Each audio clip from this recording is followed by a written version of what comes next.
for that big time. We create our biggest open world we've ever made, and in between our missions, our main missions, you can do a bunch of different open world activities, crimes, collectibles, quests, everything, and really fulfill that Spider-Man experience. Wow. Yeah. How do you handle that transition between huge open world traversal, which is so crucial to the Spider-Man experience, and it's on a massive scale, but then transitioning from that into the combat, which is quite focused and close? Like, what challenges do you have to overcome in that transition there? It's really hard. But I'll let Ryan, because he's a lot smarter than me, answer it. Well, I don't know. It actually depends a lot on our animation team. Right. Like, our animation team does this so much for our transitions and missions, either getting into them or even just beats in the mission, right, between a combat setup and the next traversal challenge. So a lot of animation, a lot of design work goes into that too, making some of our levels designed so that you can load into them smoothly. Spider-Man, I mean, this is what I'm here for. Oh. Look at that. Traversal is so, I mean, how did you approach this? Because this is what everyone wants, isn't it? That experience of swinging through New York with Spider-Man. It's such an iconic and crucial facet of feeling like you're Spider-Man. Yeah, it was the first thing we started working on. Immediately once we got this project going, started working on traversal. We knew it had to be physics-based. It had to start with webs attaching to buildings. So that was super, super important. From there, it was just finding what felt right. Making sure that we were helping the player get around things and over things in a really fast and acrobatic way.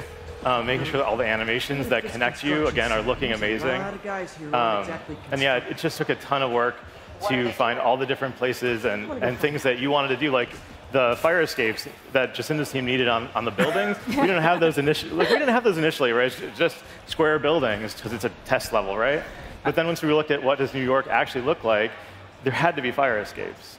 Yeah, that was definitely one of the challenges that we had, that we wanted to make sure that it's like a superhero playground. Yeah. So you have to be able to traverse on the ceilings, like walls, the ground. So if you guys play a demo, you should definitely check it out, because every single square foot of New York City is traversable. Fantastic. And how did you strike that balance between first creating a New York that is authentic and looks like New York, but at the same time, I guess you've got to make it a place that is fun for Spider-Man to move around? So did you take any artistic liberties with certain places just to make them more fun to swing through? And for the most part, it's fairly accurate to what New York City would actually be. We actually did make some buildings a little bit taller, because you do need a certain amount of height to swing from a building. But because we actually have web attachments, like, for example, you can actually swing through Central Park, the trees are a little bit higher, and there's probably a lot more trees than you would expect. But that's how we made the city a little bit more easy to traverse. Awesome.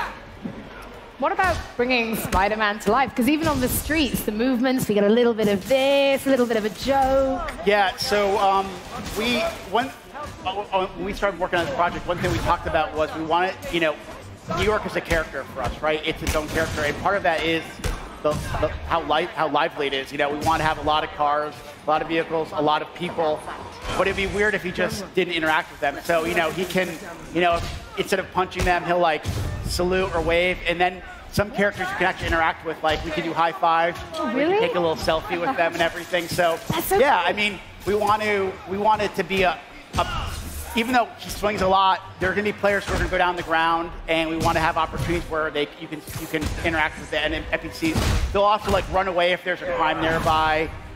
They'll sometimes clap and be happy when you succeed. It's just one of those things that's, like I said, New York was really important for us to get right. Not only just the look and the feel, but also just how alive it is. Yeah. This is just fantastic. It's like, this is what everyone's wanted. Rob hasn't stopped talking about, this is what I've always wanted. I just want to swing around. But now I'm like, maybe I just want to be on the ground. It's been a dream project for a lot of us in Insomniac. So to see it, I just want to grab a controller and play it on these process. So do I, quite frankly. Yeah, it's just this screen is pretty amazing. Yeah, I think it is being played live at the moment. It's just, we just wanted you guys to be able to tell us all about the game instead. Yeah, it's, I mean, and this is, like I said, one thing about this is, like, so Adam just completed what we call a Fisk base. There's a bunch of these different Fisk installments out in the city, and as you complete these open world activities, you'll earn these tokens, and you can spend the tokens to customize your Spider-Man. We always want you to be the Spider-Man that you want to be, so you can unlock new suits, new suit powers, suit mods, new gadgets, and upgrade those along the way. So. Can we get some examples? Sure. So you see the little icon in the top right-hand corner is called the Web Blossom. Yep. So that's actually a suit power that you can unlock. And do you remember in the first combat room from Raft, he does that big twirly thing and the webs go everywhere? Yep. That's the Web Blossom. It's like a super move. Cool. And most of the suits actually come with a suit power, and you actually can mix and match them. So say if you like, our Noir suit, but you want Web Blossom, you can take that and place it on there, or, whatever the Iron Spider suit comes with, you could take that and place it on there. So can you change on the fly, or do you have to go to? You have to go to the menu to change it. But and then now, like for example, he has this web shooter attached. You can upgrade the web shooter to have more shots, faster reload, and then same thing for a bunch of our gadgets. And look at that New York City. I was like, behold the power of the PS4. Yeah, I mean, it's right there. I mean, what was this? An applause from the audience. Good job.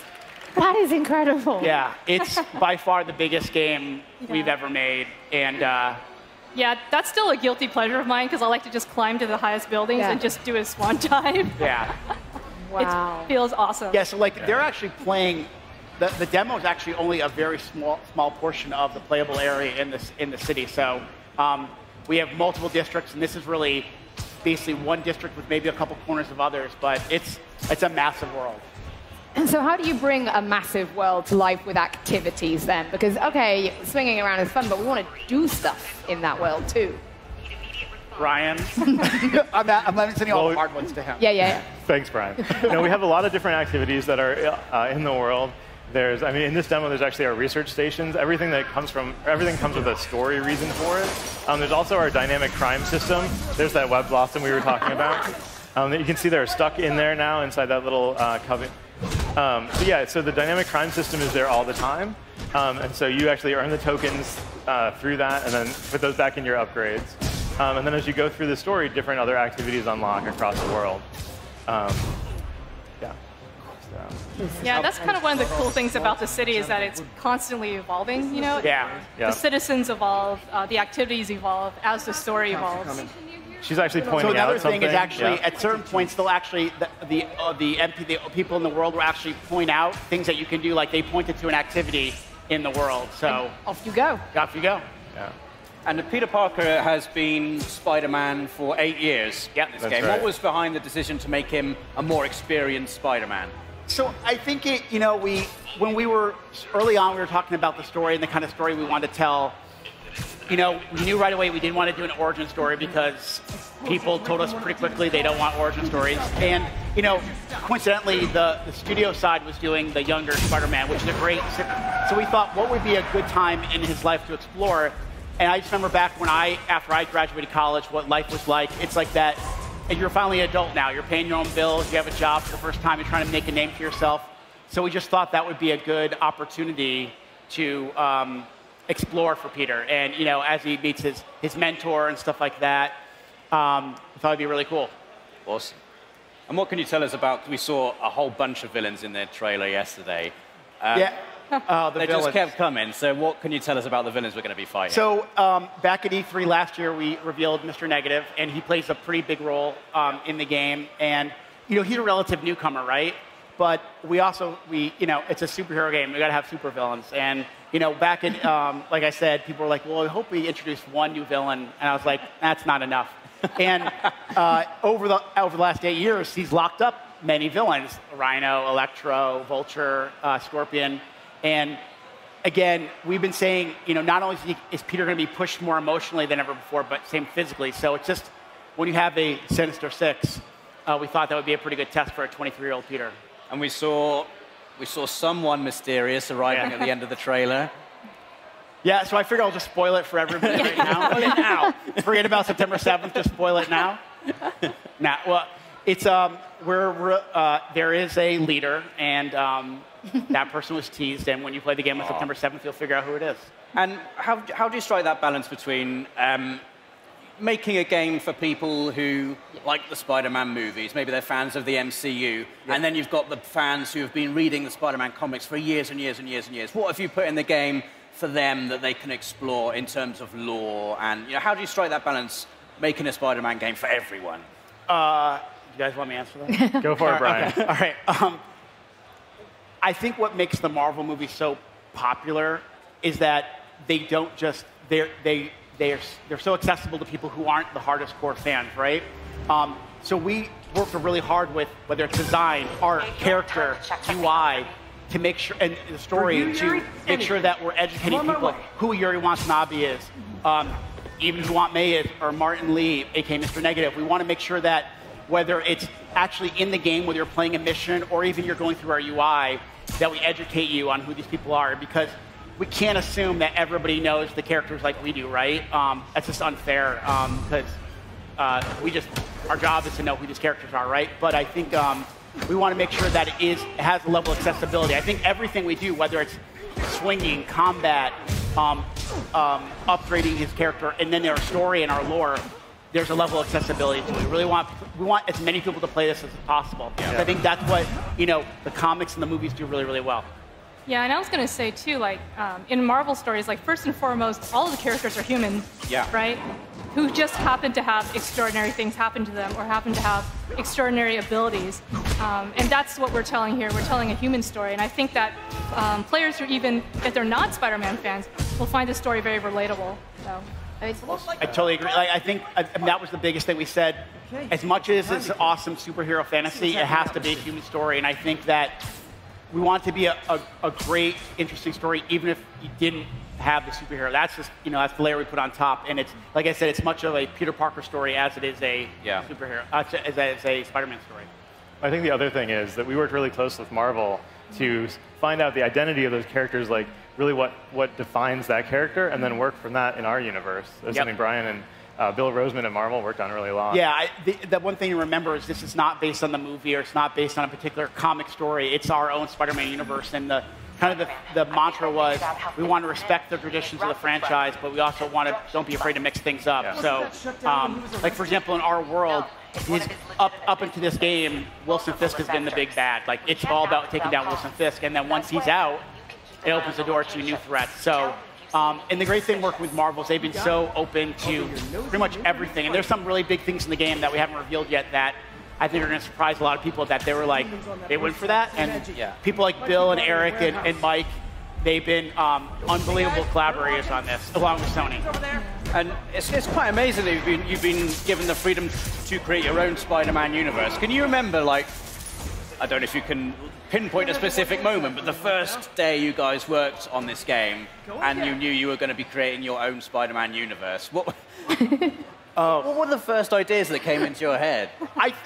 I would say the first thing you do is you start to fanboy out. Originally, you're like, well, I want this character, and he's going to do this, and they're going to do that. And then the reality sets in that you have to make a Spider-Man game, and you get freaked out to the point of, like, there's so much, this character's beloved by so many people. And then you just break down what's really important about the character. There's so many people on the team that love the character. What are the common things we all love about him? And then it's just a really great collaboration between us, Sony, and Marvel. And also at the same time, I think that one thing I feel like in the last year or so that's really made this game feel really special is that it feels like an Insomniac game. Right. Like I remember reading an article a little while back about it was like the 8 things we want to see from Spider-Man, and one of them was I want to see Insomniac DNA part of it. So like if you look at his suit powers, his gadgets, the humor, it feels like an Insomniac game. So I think it's one of the things I'm most proud of working on this. So I mean, again, it's all thanks to the team and all the work they do. I mean, they make it pretty special. Let's talk a little bit about the combat since we're seeing it, because it's not just it's the way he's using the environment as well. We were ripping off car doors at one point. Now we're pulling like shelves down on people. It's it's a really expansive fighting system. Yeah, I mean, making him an acrobatic improviser was one of the first sort of touchstones of the combat system. Getting a lot of webs in there and using the environment were 2 key things. And it took us a while to get all the web action we could get, like the swing kick that Adam just did was something that we had to sort of discover along the way. But we found out the more webs you have, the more unique Spider-Man can feel. Getting him really acrobatic, so the dodging, the leaping, going into the air is another really important thing for Spider-Man that lets us I love that one. Sorry, a little air finisher there. And there's our weapon wheel. Bring that weapon wheel up. When we finally got that in the game, it was like, wow, that's an Insomniac. It feels like coming home as an Insomniac, you know? Yeah. We're seeing some of them in action now. And like for us, our experience with Sunset Overdrive gave us a leg up on getting Traverse up and running. But for us, for combat, it was just something new. It was something we hadn't really done a big third-person action game like melee-based. So it took a little while, but I would say, a big hats off to the combat team because they really embraced the character, and whether it's the design, the gameplay programming team, the animation, and then just our character and rigging team, basically the entire studio. Everybody. Pretty much. Everybody. Really, that's the thing. It really, one thing about Insomniac, it's such a collaborative team and effort, So nice and that to hear. it wouldn't be possible without stuff. So to finally see it all kind of gel and come together is pretty awesome. Like one of my favorite days at the studio was when we had pretty much everybody represented. We had UI there, everybody, and we were talking about different suit powers and different gadgets. And it was like, I remember walking out of there and telling Ted, our president and CEO, going, this is one of the best meetings I've been in 10 years of working at the company. Wow. So it's what makes Insomniac pretty special. Then that's what goes back to what you said. It feels like your game. Yeah. And that's why. Yeah. That makes me, hearing that, big old smile on my face. Puts a smile on our face, too. Yeah. That's how it should do. I'm sorry, I'm just watching the comp. I'm Okay. absolutely You're more than mesmerized. welcome to just watch. I'm like, We can shut up and just watch it. I know. All right. Now, this has been absolutely incredible. I guess this was like a side mission we picked up? Yeah, so basically this was an Inner Demon base that, so after you take down Wilson Fisk, a new gang comes into town, the Inner Demons, and they have different installments throughout, and basically what you're doing, you're clearing these things out, and after you complete it, you actually get currency that you can use to customize your Spider-Man. So you could use it to like unlock a new suit, an upgrade a gadget, or craft a new gadget, new suit mods, and I think it really, we realized really early as we showed the game early to people, the suits are really important to people, like Yes. really important. Yeah. We've heard all the requests. And You're like, yeah. And Gavin, if you're out there, Yeah. thank you. Gavin's our lead character artist. And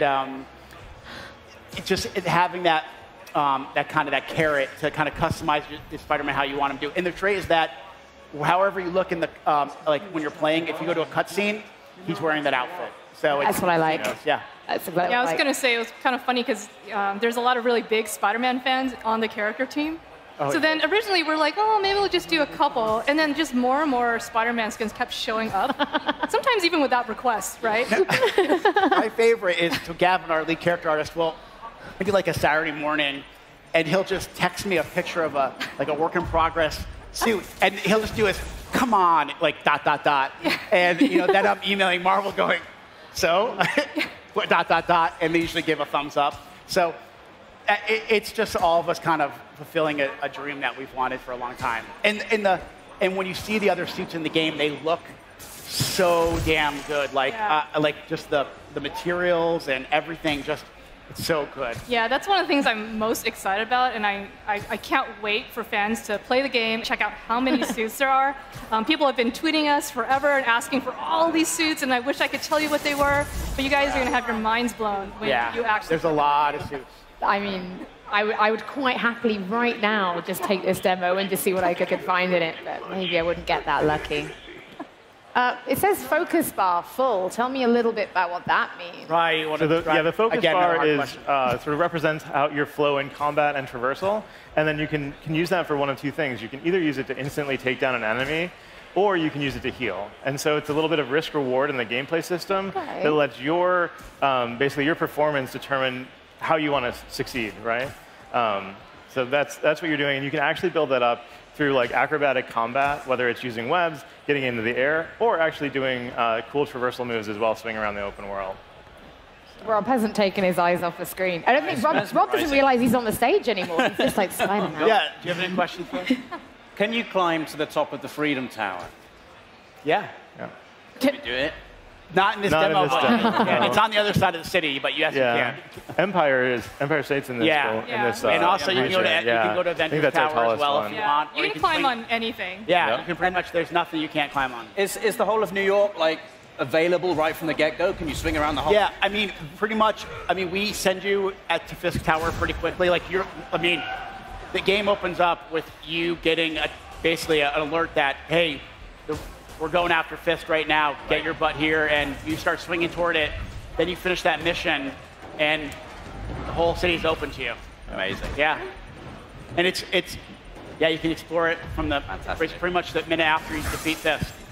Yeah, that's one of the things. There's so many things to do in the open world. It's super distracting. Yeah. So every time I play the game, I'm trying to test it or check out something, but then I get really, really distracted with the open world, and then I never get back to the golden path. Yeah. So it's awesome. Like I've gotten to that point where we're coming to the end, right? We're looking at bugs, but there's times where you just like the swinging is so like calming and relaxing. It's a point where I say this, and this means a compliment. You almost take it for granted because it's so easy just to get in the flow of things, and it almost becomes like therapeutic. Like it's relaxing to swing through the city after a hard day of working. Are you trying to say making games is stressful, Brian? Yeah, sometimes. Is that what I'm hearing? Sometimes. But yeah, I mean, it's just it's like we will continue to work on traversal till the producers tell us we can't work on it anymore. And so that is it, guys. It's got to ship. Yeah, exactly.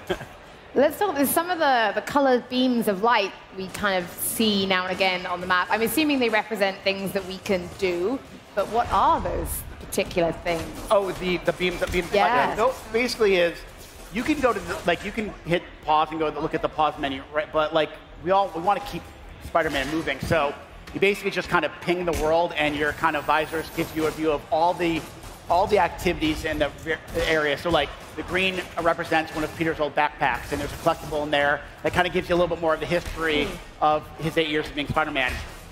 You'll see red is for the active crimes in the area, and then there's ones for bases, research stations. So research stations are these quests that you can go on, and the research stations are actually run by Harry Osborn, your best friend, who's out of town. And he's like, hey, Pete, can you swing by? You're a smart guy. But he doesn't know you're Spider-Man. So he just thinks you're this smart scientist who's going to solve these problems. But of course, we solve them as Spider-Man. So we have all these, and these are just a handful of the activities that you can do in the world. So I just saw the high five, and I was it's like, one of those so things. We just like the beams are lighters. Kind of, we want you to be able to get where you want to go quickly without kind of stopping the game.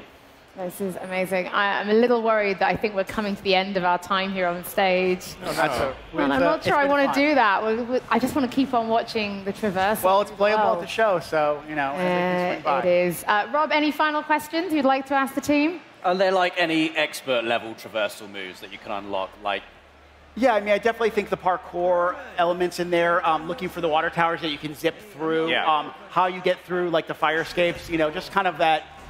I think it's ways to use like your perch jump, all those extra little layers that they should be easy to execute, but once you kind of start chaining them together, you feel pretty damn awesome. Yeah, you can unlock a few moves that the whole idea is to chain things together, both in combat and traversal. And so there's ones where you can chain the perch jump into a big spring and go really, really far. You can actually do that from the ground as well, so you can target, or spring out of the dive fall, go all the way around, and then spring really fast out of it. Amazing. Keeping you moving is the main idea. I feel like we were finishing it, but it's all kicking off now. Like now you get to the shock. Well, now we're gonna have to carry on, guys, because I need to see what happens here. So I mean, this, like I said, we wanted to bring a lot of villains to E3. So this is actually the Shocker, who you meet early on in the game, and of course he. Thank you. I'm glad you're happy. Here's Shocker for you, and Shocker is robbing a bank, so we got to take care of business. Classic bad guy move. Exactly. We're gonna rob a bank. Yep. What are banks in New York City? It's a very fancy bank. It's a very fancy bank. So this is what you call like a boss battle? This would be a boss encounter. So you actually, early on in the game, will run into Shocker. He actually ends up robbing somewhere else, and you actually chase him down, and eventually later on, he's trying to finish the job, and it's your job to stop him. It looks. And we'll have other villains that we haven't revealed yet as well. Oh, you still haven't revealed more? Yeah, even after last night. We didn't figure this would be enough. So we have. Again, it's like one of those things. You need some great boss fights and a lot of villains to have that true superhero experience.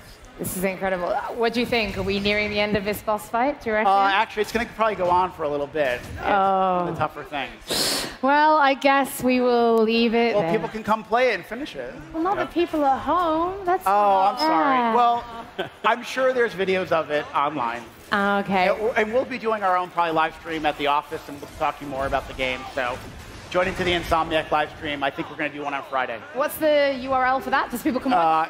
Just go to insomniacgames.com or go to the Insomniac Games Twitter feed, and I'm sure it's all there. Cool.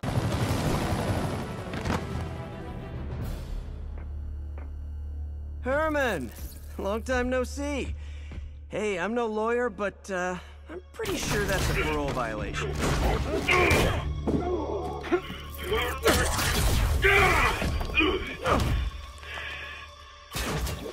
Oops, guess we're stuck in here for a while. Want to play 20 questions? No? How about we thumb one? Okay, face punch it is.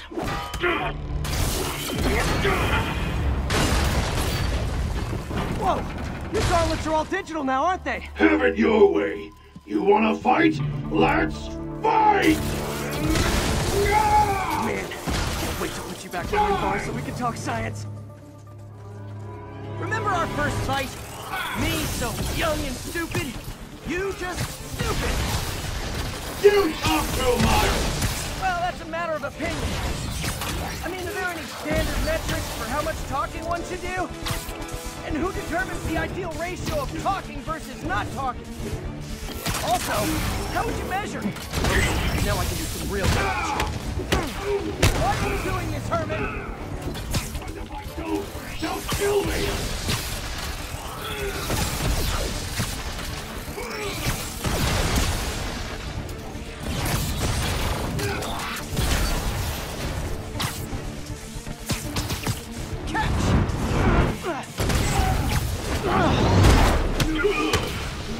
Come clean, I can help you! You really want to help me? Don't let me have the money! Sorry, not gonna happen.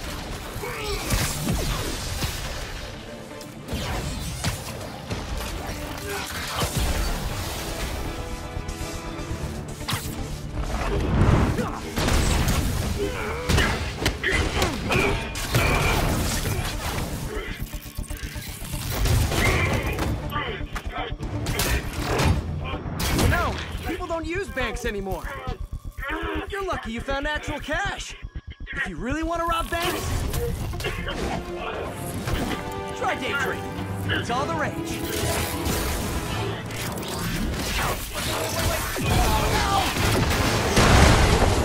Oh, come on, Herman. Not even sure these guys are people! Could be anything under those masks! Wait, did you say masks?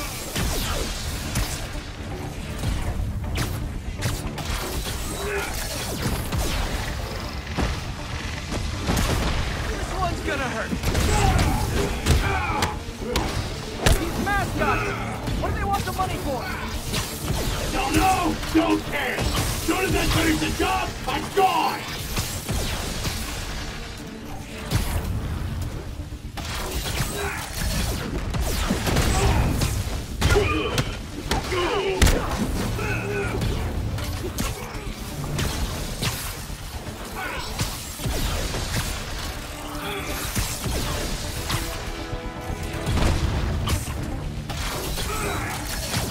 Coming your way!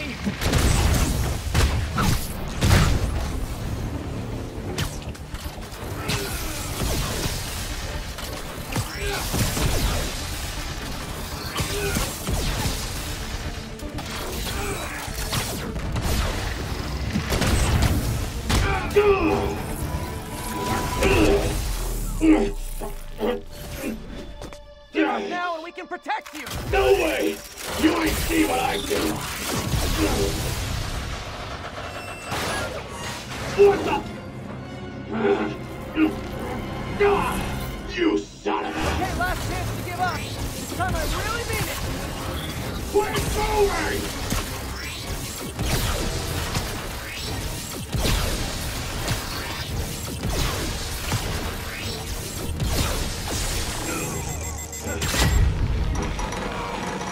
Okay, I'm